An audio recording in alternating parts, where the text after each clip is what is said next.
My sister Vivian was always the star of our family, the recipient of every compliment and every opportunity. So, when our parents' will was read, it was no surprise that she inherited everything. But as the lawyer droned on, a memory, a secret I had long buried, clawed its way to the surface, telling me that something was terribly wrong. The somber atmosphere in the lawyer's office felt thick enough to cut with a knife. The mahogany table gleamed under the harsh fluorescent lights, reflecting the strained faces of my sister, Vivian, and me. Mr. Henderson, our parents' lawyer of many years, sat at the head of the table, his voice a low, monotonous drone as he read through the final clauses of their will. My parents, Eleanor and Robert Hayes, had passed away unexpectedly just a few weeks prior in a car accident. The suddenness of their loss had left Vivian and me reeling, a gaping hole torn in the fabric of our lives. But even amidst the grief, a familiar undercurrent of expectation had been present, a silent acknowledgement of the way things had always been in our family. Vivian, my older sister by 5 years, had always been the golden child. Beautiful, charismatic, and effortlessly successful, she seemed to glide through life, collecting accolades and admiration wherever she went. Our parents had always doted on her, her every achievement met with effusive praise and unwavering support. I, Stella, on the other hand, had always been the quieter, more reserved one, content to live a life slightly out of the limelight. Growing up, the differences between Vivian and me were stark. She excelled in everything she did, from academics to sports to social gatherings. I was more introverted, finding solace in books and quiet pursuits. Our parents loved us both. I knew that. But their admiration for Vivian's accomplishments often overshadowed my own, quieter achievements. As Mr. Henderson continued reading, the inevitable clause finally arrived. "And to my beloved daughter, Vivian Hayes, I bequeath the entirety of my estate, including our family home, all financial assets, and personal belongings." A wave of numbness washed over me. It wasn't entirely unexpected, but hearing it aloud still stung. Vivian, sitting across from me, let out a soft sigh, a delicate expression of sorrow gracing her perfectly composed features. "Of course," she murmured, her voice laced with a practiced sadness. "It's what they would have wanted." Mr. Henderson looked at me, his expression neutral. "Stella, as you can see, your parents have not made any specific provisions for you in their will." I nodded slowly, trying to keep my emotions in check. "I understand," I said, my voice flat. And in a way I did. This was the natural order of things in our family. Vivian was the sun, and I was merely a satellite, orbiting her brilliance. The meeting concluded shortly after, with Mr. Henderson outlining the next steps for probate. Vivian thanked him with a gracious smile, her hand resting briefly on his arm. I simply nodded and followed her out of the office. As we walked out into the bright afternoon sunlight, Vivian turned to me, her expression softening slightly. "Stella, I know this must be difficult for you," she said, her voice laced with what I knew was meant to be sympathy. "But you know how Mom and Dad always felt about the house. It holds so many memories for me." "Of course," I replied, forcing a smile. "It's your home now." We walked in silence to Vivian's sleek, expensive car. She offered me a ride back to my small apartment, a gesture I accepted with a polite nod. As she drove, the familiar streets of our hometown seemed to blur past, each landmark a reminder of a life I had always felt slightly on the periphery of. Later that evening, alone in my apartment, the weight of the day finally settled upon me. It wasn't just about the inheritance, the house filled with memories that were now solely Vivian's. It was about a lifetime of feeling like I was second best, a feeling that had been subtly reinforced by our parents' constant adoration of Vivian. As I sat on my worn couch, a memory, sharp and vivid, suddenly surfaced. It was from about 15 years ago when I was 16 and Vivian was 21. Our parents had gone away for a weekend trip, leaving Vivian in charge. One evening, I had overheard a hushed conversation between Vivian and our mother on the phone. "Mom, I need to tell you something," Vivian had whispered, her voice sounding unusually anxious. "It's about the money, The college fund you set up for me. I hadn't meant to eavesdrop, but the urgency in Vivian's voice had caught my attention. I had paused outside her closed bedroom door, my heart pounding in my chest. "What about it, sweetheart?" Mom had replied, her voice laced with concern. There had been a long pause, and then Vivian had said, her voice barely audible, It's gone, Mom. All of it."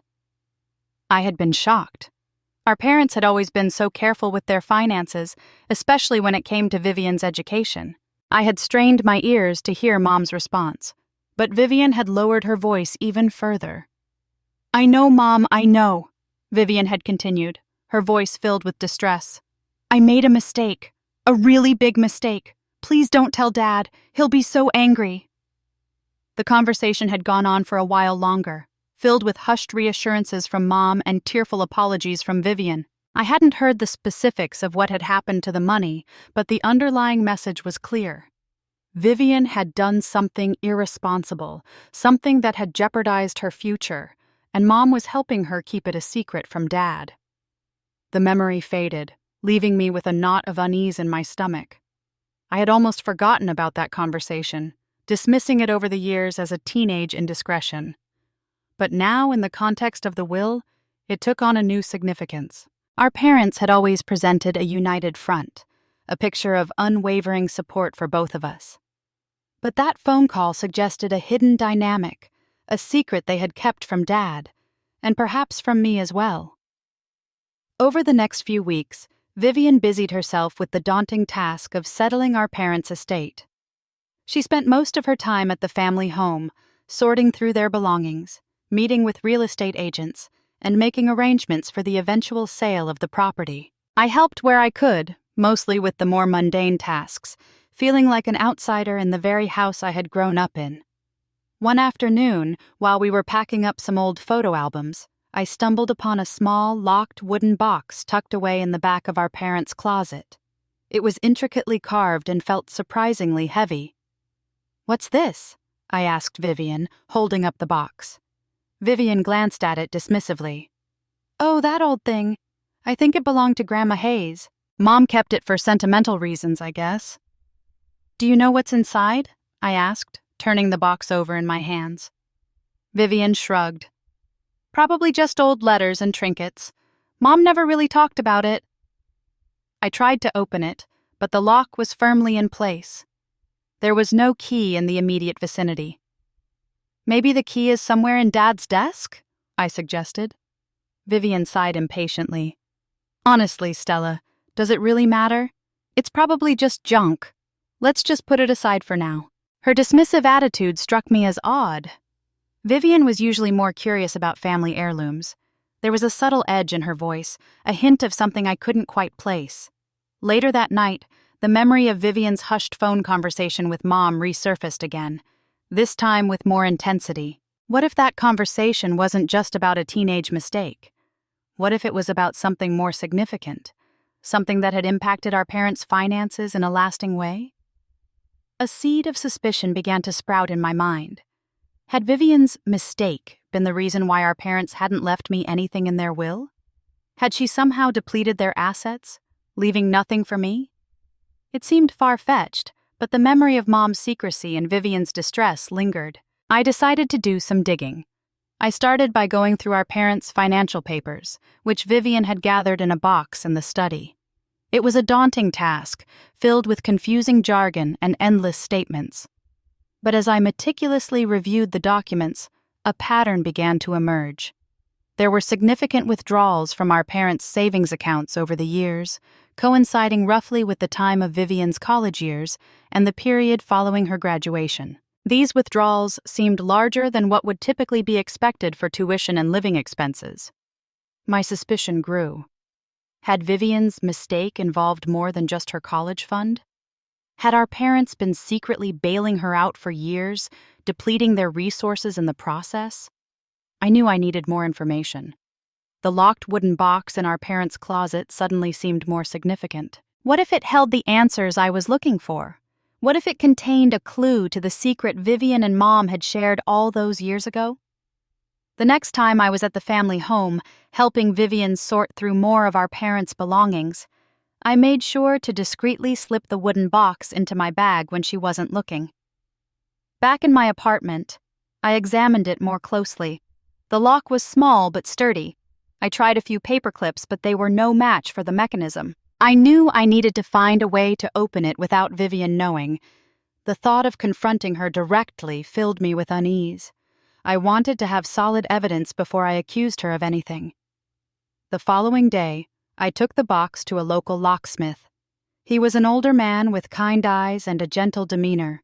I told him it was an old family heirloom and that I had lost the key. He examined the lock carefully and assured me he could open it without damaging the box. A few hours later, I returned to pick it up. The locksmith handed it back to me, a small plastic bag containing the delicate key resting on top. My heart pounded in my chest as I took the box home. Sitting at my kitchen table, I carefully inserted the key into the lock and turned it. With a soft click, the lid sprang open. Inside, nestled on a bed of yellowed tissue paper, were several old letters tied with a faded ribbon, a small velvet pouch, and a single folded piece of paper that looked more recent. My hands trembled as I reached for the letters. They were addressed to our mother, written in a familiar, elegant script that I recognized as belonging to Vivian. The dates on the envelopes spanned several years, from Vivian's early college days to just a few years ago. I carefully untied the ribbon and began to read. The letters chronicled Vivian's life away from home, her academic successes, her social life, and her occasional financial woes. But as I read further, a darker picture began to emerge. The letters revealed a pattern of irresponsible spending, mounting debts, and desperate pleas for money. Vivian had apparently developed a gambling problem during her college years, a secret she had kept from our father. Mom had been secretly sending her money, trying to help her without Dad finding out. The amounts mentioned in the letters were staggering, far exceeding what would be considered normal living expenses. The velvet pouch contained several small, expensive-looking pieces of jewelry, items that I had never seen Vivian wear. Were these gifts bought with the money she had secretly obtained from Mom? Finally, I unfolded the single piece of more recent paper. It was a handwritten note from Mom to Vivian, dated just a few months before the accident. The words were brief but devastating. Vivian, your father and I have made a decision. We can no longer enable your addiction. This is the last time we will help you financially. Please, get help. The note fell from my trembling fingers. The truth hit me with the force of a physical blow. Vivian's financial problems had been a long-standing secret, one that Mom had desperately tried to hide from Dad, and it seemed that their decision to finally cut her off had been recent. Suddenly, the will made sense. Our parents hadn't left me anything because there was nothing left to leave. Vivian's secret gambling addiction had apparently drained their finances, leaving her as the sole beneficiary of whatever remained, perhaps in a misguided attempt to provide for her future. A wave of anger washed over me, hot and intense. Vivian had known about this. She had known that our parents were struggling financially, yet she had allowed them to leave me with nothing.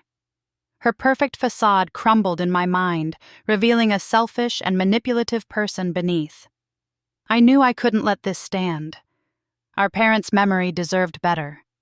And I deserved more than to be left with nothing after a lifetime of being the dutiful, overlooked daughter. I picked up my phone and dialed Vivian's number, my hand shaking with a mixture of anger and resolve. It was time for the truth to come out, no matter the consequences. The secret Vivian had guarded for so long was about to be exposed.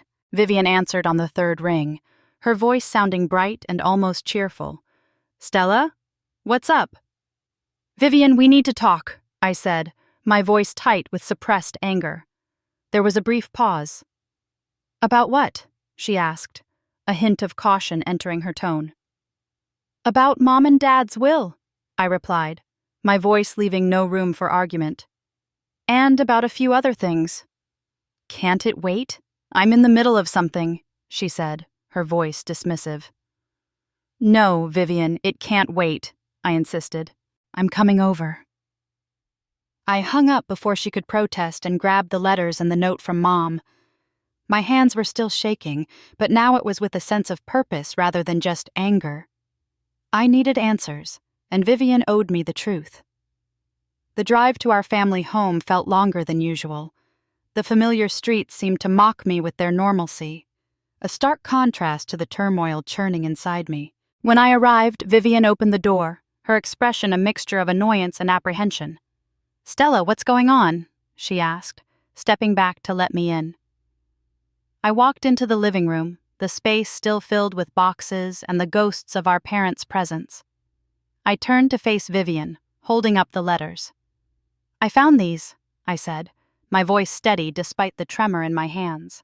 Vivian's eyes widened as she recognized her own handwriting. Her face paled visibly. Where did you find those?" she stammered. "In the locked box in Mom and Dad's closet," I replied, watching her reaction closely. "The box you said was probably just filled with old trinkets." Vivian's composure began to crumble. She looked around the room as if searching for an escape. "Stella, I can explain." "Explain what, Vivian?" I interrupted, my voice rising slightly. "Explain how you secretly drained our parents' finances for years because of your gambling addiction? Explain how Mom covered for you, keeping it a secret from Dad? Explain why there was nothing left for me in their will?" Tears welled up in Vivian's eyes. "It wasn't like that," she whispered, her voice breaking. I had a problem. Mom was just trying to help me." "Help you?" I scoffed. "She enabled you, Vivian, and in the process she left me with nothing. Did you even think about that? Did you ever consider the impact your problem had on anyone else?" Vivian sank onto the sofa, her face buried in her hands. "I know I messed up, Stella. I know I hurt everyone. I'm so sorry." "Sorry isn't enough, Vivian," I said, my voice cold. "Our parents worked hard for everything they had. They wanted to provide for both of us, and you squandered it all." I held up the note from Mom. "Did you even heed her warning? Did you get help like she asked you to?" Vivian didn't answer, her shoulders shaking with sobs. The silence in the room was heavy, filled with years of unspoken resentments and buried secrets. I watched Vivian, a strange mix of anger and pity swirling within me. She was my sister, but the person I thought I knew had been replaced by someone I barely recognized. "Why didn't you tell me, Vivian?" I asked, my voice softening slightly. "We could have faced this together. Maybe we could have helped Mom." "I was ashamed," she whispered, her voice muffled by her hands. "I didn't want anyone to know." "So you let me believe that our parents simply favored you more?" I asked, the hurt in my voice evident. "You let me feel like I wasn't good enough?" Vivian finally looked up, her eyes filled with genuine remorse. "No, Stella, that's not true. I never wanted you to feel that way." "But you did," I said, the words hanging in the air. The confrontation stretched on for what felt like hours. Vivian finally admitted the extent of her gambling addiction and the years of financial support she had secretly received from Mom. She confessed her shame and her fear of our father's reaction. She even admitted that she had seen the note from Mom before the will reading and had known the truth all along. The revelation left me feeling drained and betrayed. The perfect image of my sister had shattered completely, replaced by the flawed and vulnerable reality. In the end, there were no easy answers, no quick resolutions. Vivian expressed a desire to get help for her addiction, a promise I hoped she would keep. We talked about our parents, about the love they had shared for both of us, however imperfectly expressed. The will, however, remained unchanged. The house and the remaining assets were still legally Vivian's, but something had shifted between us. The years of unspoken resentments had finally been brought into the open, and in their place, a fragile seed of honesty had been planted. I decided to take some time to process everything. I moved out of my small apartment and back into the family home, not as a subordinate to Vivian, but as an equal, a sister who needed time to heal and to figure out her own future. The house felt different now. The weight of the secret had lifted, allowing me to see it not just as Vivian's inheritance, but as a repository of shared memories, both good and bad. Vivian, to her credit, seemed to be making an effort to change. She started attending support group meetings and began the difficult journey of confronting her addiction. Our relationship was still strained, but there was a newfound honesty between us. We talked openly about our parents, about their flaws and their love.